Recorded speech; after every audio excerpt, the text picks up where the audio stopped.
ఈరోజు జనవరి 23వ తారీఖు మా ఈ యువకాలం రథసారథి మా నాయకుడు మా భవిష్యత్తు కాబోయే ముఖ్యమంత్రి నారా లోకేష్ గారికి హృదయపూర్వక జన్మదిన శుభాకాంక్షలు తెలియజేస్తున్నాను. అలాగే మీరు అంటున్నారు గతంలో ఉన్న లోకేష్కి ఇప్పుడున్న లోకేష్కి తేడా ఉందని. 1కి 1000% తేడా ఉందండి. గతంలో లోకేష్ గారు రాజకీయాలకు దూరంగా ఉండటం కానీ, సరే జనంలోకి రాకపోవటంగా కానీ పరిస్థితులు వేరు. ఈరోజు ప్రజల ఇబ్బందులు కానీ, ప్రజా సంక్షేమం గురించి ఆలోచించటం కానీ, ఆయన తీసుకుంటున్నటువంటి ఆయన ఆలోచన విధానం వేరు. రాష్ట్రంలో ఈ యొక్క దుర్మార్గమైన ప్రభుత్వం లోకేష్ గారు ఎలా దీన్ని ఎదుర్కొంటున్నారంటే, ఈ 5 ఏళ్ళు ఇక్కడ ఉండే పరిస్థితి లేదు. జనం కానీ ప్రజలు ఇక్కడ ఎట్లా కూడా బతికే పరిస్థితి లేని పరిస్థితుల్లో పాదయాత్ర మొదలుపెట్టి ఈరోజు ఒక లెజెండ్ నాయకుడిగా ఈరోజు రాష్ట్రంలో తిరుగులేని నాయకుడిగా ఎదిగారు. వీళ్ళంతా చేశారు ఏమి విమర్శలు, పనికిరాని విమర్శలు అన్నీ చేశారు. లోకేష్ పప్పు, లోకేష్ మాట్లాడతాం రాజు, ఇది ఒక ట్రోల్ చేసి ఎక్కడన్నా ఆ తెలుగు మాట్లాడే దాంట్లో ఒక చిన్న తప్పు పోతే దాన్ని మళ్ళీ రీగా చేసి దాన్ని ఎన్నో రకాలుగా ఇబ్బందులు చేశారు. అది ఈరోజు చూస్తున్నారు కదా. వాళ్ళు ఎవరైతే వీళ్ళు పప్పు అన్నారో వాళ్ళకి నిప్పయ్యి వాళ్ళు నిద్రపట్టని పరిస్థితి. ఈరోజు ఈ వైసీపీకి ఎవరయ్యా టార్గెట్ అంటే లోకేష్ గారు. ప్రతి ఒక్కరు కూడా వైసీపీలో ఉన్న ప్రతి ఒక్క లీడర్ కూడా లోకేష్ గారిని టార్గెట్గా మాట్లాడుతున్నారు. ఎందుకంటే వాళ్ళ పతనానికి పునాది వేసింది లోకేష్ గారు, రేపు వాళ్ళ పతనం చేసేది కూడా లోకేష్ గారే. కాబట్టి వాళ్ళకు ఒక భయం పట్టుకుంది, లోకేష్ గారు అనే భయం. పాదయాత్ర చేస్తుంటే జీవో 1 తీసుకొచ్చి లోకేష్ గారు పాదయాత్రను అడ్డుకోవడానికి విశ్వ ప్రయత్నం చేశారు. ఎక్కడా కూడా ఈ సాగనెత్తే పాదయాత్ర సాగనైపోతే ఏదైనా సిద్ధం అనుకుంటా ఆయన ఈ దండయాత్ర అనుకుంటా ముందుకు సాగారు. పాదయాత్ర చేయనిస్తారా, దండయాత్ర చేయనిస్తారా అని ముందుకు సాగారు. ఎక్కడా కూడా ఈ వైసీపీ ఎన్ని చేసినా మా తెలుగుదేశం పార్టీ కార్యకర్తలు, తెలుగు యువత కార్యకర్తలు లోకేష్ గారికి అండగా ఉంటూ పాదయాత్ర సజావుగా సాగి ఈరోజు రాష్ట్రంలో ఉన్నటువంటి ప్రతి ఒక్క సమస్యకు కూడా పరిష్కారాన్ని ఆలోచించి రెడీగా పెట్టారు. రేపు అధికారంలోకి రాగానే రాష్ట్ర ప్రజల ఇబ్బందులన్నిటిని కూడా పరిష్కరించడానికి లోకేష్ గారు సిద్ధంగా ఉన్నారు. ఈ యొక్క లోకేష్ గారిని ఏదైతే వీళ్ళు హేళన చేసి మాట్లాడారో ఈరోజు భవిష్యత్తు నాయకుడు, ఈరోజు రాష్ట్రానికి దిశ నిర్దేశం లోకేష్ గారు అయ్యారు అనే దాన్ని చెప్పడానికి నేను చాలా సంతోషిస్తున్నాను. వైనాడు 175 కాదు, మీరు 175 సీట్లు కూడా మీరు ఖాళీ అయ్యి వాషౌట్ 175 దిశగా మీరు వెళ్తా ఉన్నారు. అది గుర్తుపెట్టుకోవాలి. ఎందుకంటే ఇక్కడే ఇల్లు కట్టుకున్నాం, ఇక్కడే రాజధాని అని చెప్పి అమరావతి రైతుల్ని నిలువున ముంచినటువంటి ప్రభుత్వం ఇది. అలాగే పోలవరం తొందర ఎందుకమ్మా 1% 0.5% అని చెప్పి చతుర్లాడి అసెంబ్లీలో ఏదో పిల్ల చేష్టలు చేసి అలాంటి మంత్రులను పెట్టి పోలవరాన్ని నిండు గోదావరిలో ముంచినటువంటి చరిత్ర మీ పార్టీది. మీరు చేసింది ఏంటంటే రాష్ట్రానికి శూన్యం, మీరు చేసింది అరాచకం, మీరు చేసింది కబ్జాలు, మీరు చేసింది అన్యాయం, మీరు చేసింది అవినీతి. అవి మాత్రమే మిగిలే చెప్పుకుంటాయి రాష్ట్ర ప్రజలకి. కాబట్టి ఎవరిని చూసినా ఇటువంటి దయనీయ పరిస్థితిలో రాష్ట్రం ఉంది. కాబట్టి అభివృద్ధి చెందాలన్నా, రాష్ట్రంలో ఉపాధి కల్పన జరగాలన్నా ప్రజలకి నారా చంద్రబాబు నాయుడు గారు వస్తేనే బాగుంటుందని చెప్పి ఈ రోజున ప్రజలందరూ అనుకుంటా ఉన్నారు. సంక్షేమం చేస్తూ ఉన్నాడు, కానీ ఎంత మూల్యానికి? కరెంటు బిల్లులు పెంచి నువ్వు సంక్షేమం చేస్తా ఉన్నావు అని అడుగుతా ఉన్నావు. ఆర్టీసీ ఛార్జీలు పెంచి నువ్వు సంక్షేమం చేస్తావని అడుగుతా ఉన్నావు. అలాగే రైతుల భూముల రిజిస్ట్రేషన్ వాల్యూలు పెంచేసి నువ్వు సంక్షేమం చేస్తావని అడుగుతా ఉన్నావు. నిత్యావసర ధరల వస్తువులు రేట్లు పెంచి నువ్వు సంక్షేమం చేస్తావని అడుగుతా ఉన్నావు.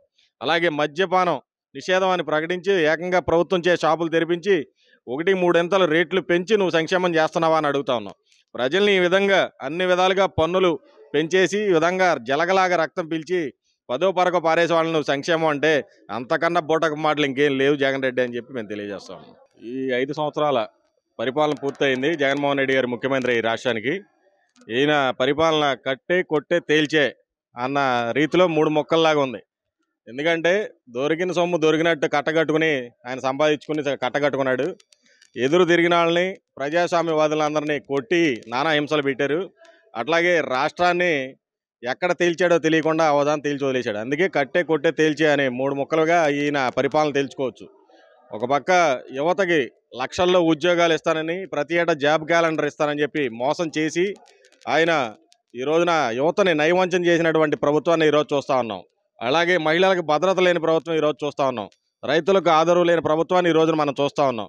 అన్ని వర్గాలకు కూడా అన్యాయం చేస్తూ ఒక పక్కన మళ్ళీ నేనేదో ఉద్ధరిస్తాను, నేను మీ బిడ్డనే అని మళ్ళీ మాయ మాటలు చెప్పడానికి మనందరి దగ్గరికి వస్తున్నాడు. తస్మాత్ జాగ్రత్త అని చెప్పి కూడా ఈ రాష్ట్ర ప్రజలందరికీ కూడా ఈ ప్రభుత్వం గద్దె దిగి మళ్ళీ నారా చంద్రబాబు నాయుడు గారు వస్తే తప్ప రాష్ట్రానికి మంచి రోజులు రావని కూడా మీ అందరికి తెలియజేస్తా ఉన్నాను. మరి ముందుగా ఇప్పుడు మన చంద్రబాబు నాయుడు తండ్రి గారికి, లోకేష్ గారికి జన్మదిన శుభాకాంక్షలు మా కార్యకర్తల తరపున. ఓకే, ఇప్పుడు ప్రభుత్వం గురించి మాట్లాడుతున్నాను. వైనాట్ 175 కాదు, వైనాట్ ట్రస్టీన్ లోటస్ పాండ్. నెక్స్ట్ 2 months నీ పని అయిపోయింది. అభివృద్ధి లేదు. నీ తోకల్ని సాక్ష్యాలను ముందు వచ్చి మాట్లాడడం మానేమను. ముందు ఎప్పుడైతే సాక్ష్యాల ముందు ఆ డబ్బా కొట్టి ఆపేసి అభివృద్ధి చేస్తావో అప్పుడే నీకు వాల్యూ ఉంటుంది. ఏం చేస్తున్నావు? ఏం చేస్తావు? ఇటు పథకం ఇచ్చి అటు తీసేసుకుంటున్నావు. ఎందుకు? ఇటు ఇస్తున్నావు, ఇటు అంతా పథకం ఇచ్చేది 15,000 ఇస్తున్నావు. అటు మందికి ఎంత ఖర్చు అవుతుంది? తాగుతున్నారు, ఇళ్ళలో దాచుకుంటున్నారా? ఏం చేస్తున్నారు? అన్ని రేషన్లు అన్నీ పెరిగిపోయినాయి, గ్యాస్ బండ్లు పెరిగిపోయినాయి, అన్నీ పెరిగిపోయినాయి. పథకాలు రావట్లేదు. 40 సంవత్సరాలకు పెన్షన్ ఇస్తా అన్నావు. మా నాన్నగారికి ఇప్పుడుదా పెన్షన్ రాలా, పక్కా వైసీపీ. ఇప్పుడు కూడా ఆయన నమ్ముకున్నాడు, మరి ఆయనకి ఇప్పుడుదా పెన్షన్ ఇవ్వాల.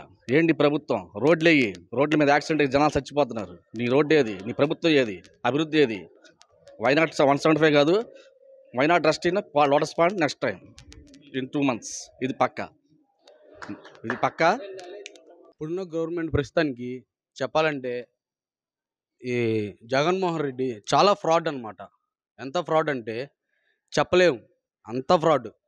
ఇప్పుడు బయటికి వెళ్ళి మీరు పని చేసుకునే వాళ్ళని, కూలి పని చేసుకునే వాళ్ళని ఒక్క 10 నిమిషాలు వాళ్ళతో మాట్లాడితే, 10 నిమిషాలే, ఎక్కువ కూడా అవసరం, 10 నిమిషాలు ఎలా ఉందమ్మా ఈ ప్రభుత్వం తీరు, ఎలా ఉంది ప్రభుత్వం, ఎలా చేస్తుంది ఏంటని అడిగితే, ఈసారి ఆ జగన్కి మేము ఓటు వేయము, మాకు అవసరం లేదు ఆ జగను, మాకు చంద్రబాబే కావాలి అని అంత మార్పు ఉంది. ఎందుకంటే 150 స్థానాలు వచ్చింది, కానీ ఈ పేదవాళ్ళు కానీ వాళ్ళు ఎవరిని చూడలేదు కదా సరిగ్గా.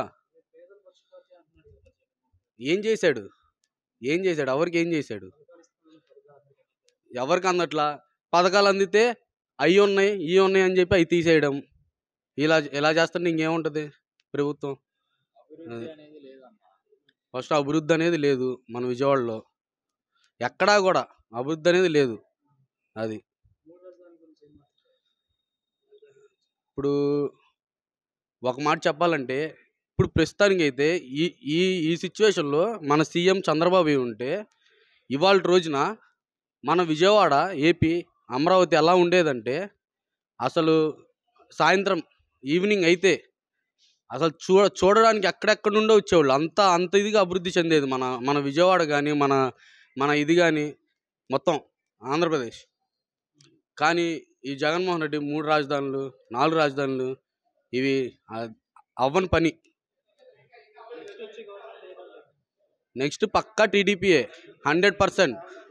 175 సీట్స్లో 160 పక్కా టీడీపీ, 100% టీడీపీ.